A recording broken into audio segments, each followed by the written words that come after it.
I talked to one uncle, and I remember he told me, these kind of things like the Akaka Bill, it's not important to me. I need my diabetes medicine. Uh, I need transportation for go doctor.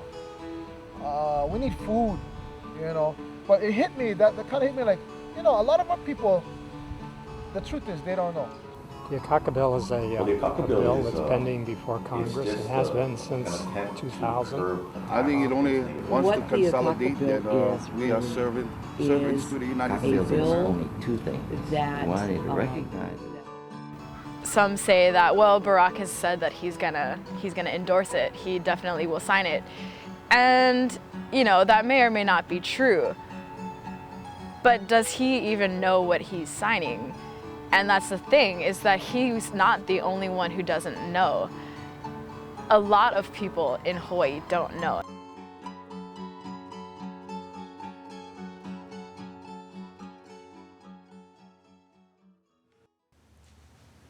Meet Napuahin and Kanoa Nelson, two close friends with a lot in common.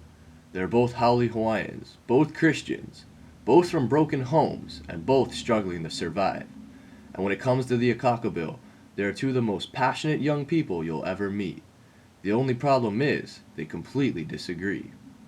Although I commend Senator Akaka's efforts, I really don't think it's the answer. It's not what our people need right now.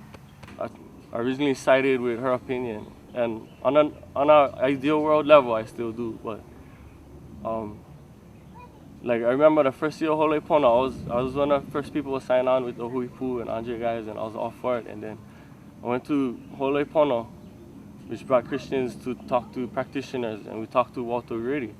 He's like, yeah, those guys, they go protest the Akaka Bill, but they don't have nothing better to replace it with. See, that's where our mentalities are totally different. I used to think like You're like, you. I'll take what I can get. Like I'm like, no, it needs to be what's right. And I well, feel this like world doesn't never work with what's right. It just does what it does. But Napua and Kanoa do have one thing in common. They're among a handful of people who know what an impact the decision will have on Native Hawaiians when the bill goes to Congress this spring. Meanwhile, most Hawaii residents have only a shallow understanding based on scraps of local media coverage. Akaka Bill is something about give back Hawaiians land or something. The Akaka Bill, nicknamed after Hawaii's senator, has been around for 9 years. Last year it passed the House and was only 4 votes shy of a Senate decision. This year, with more Democrats in the Senate and a president who has promised to support it, it is more likely than ever to pass in 2009. I believe I'm providing an opportunity for the restoration and reorganization of a government that once existed and was unjustly removed. The Akaka Bill has 2 purposes. The first is to have the United States recognize Native Hawaiians as indigenous people. That status would protect Native Hawaiian programs from lawsuits that claim Hawaiians should not have special rights. There are a number of lawsuits that we're dealing with right now. Of course, Kamehameha on the admissions policy. That's going to be challenged in the U.S. Supreme Court. OHA has currently a challenge on the ceded land settlement. While we've prevailed in a number of these, the challenge goes on. The protection that we arguably could receive is that in Article 1 of the Constitution, Indian tribes are permitted to receive benefits from Congress without violating the Equal Protection Clause because they were America's first people. And what our argument is that Native Hawaiians hold the same status. If we lose the Akaka Bill, lose the entitlements, then we're stepping back. Then there are no programs to help Hawaiians. The bill's second purpose is to reorganize a Hawaiian government to negotiate a settlement with the United States, which could include a portion of the ceded lands. The other thing the bill will do will allow us to register our people to form a nation within a nation, which is the same kind of government that Native Americans have. It doesn't give us nationhood. It allows us now to start the process toward it. We create too much opposition by talking sovereignty without like a transitional thing that doesn't scare people, and Akaka Bill opens that window. Bill opponents argue that Native Hawaiians should not be entitled to special programs, schools, houses, or land. That's precisely why some of them have filed the current lawsuits against Kamehameha School's admission policy and the Office of Hawaiian Affairs. I'm concerned that this bill will divide Hawaii and encourage racial division there and elsewhere. It's a dangerous precedent.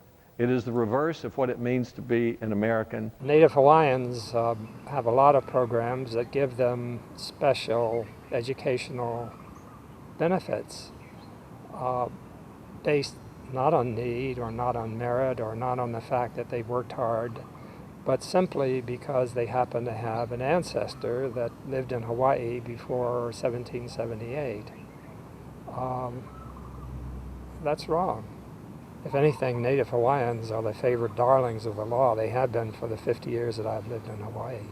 These opponents worry the Akaka Bill could set a precedent for other Native people in America to form their own governments. Some of the groups at today's marches don't just want a green card, they want the whole country. I think the Akaka Bill is the beginning of the end of the United States. It's self-destruction. I mean, we're on the brink of self-destruction if that bill passes. I know we're talking about the Akaka Bill, but there's maybe unintended consequences that maybe the original people from California and New Mexico, Arizona, and maybe some other states, including Texas, those might open the door for them to get independence of a separate nation, because they were here before the Americans took control of the property. Well, in the United States, indigenous people shouldn't have any status different from any citizen of the United States. Native Hawaiians are as capable of surviving in a market economy just as well or better than other groups. In contrast, some argue that Native Hawaiians need extra help as a result of past and present injustice. We have here in Hawaii, Native Hawaiians, on our own land, we have the highest rates of homelessness. We have the highest rates of incarceration.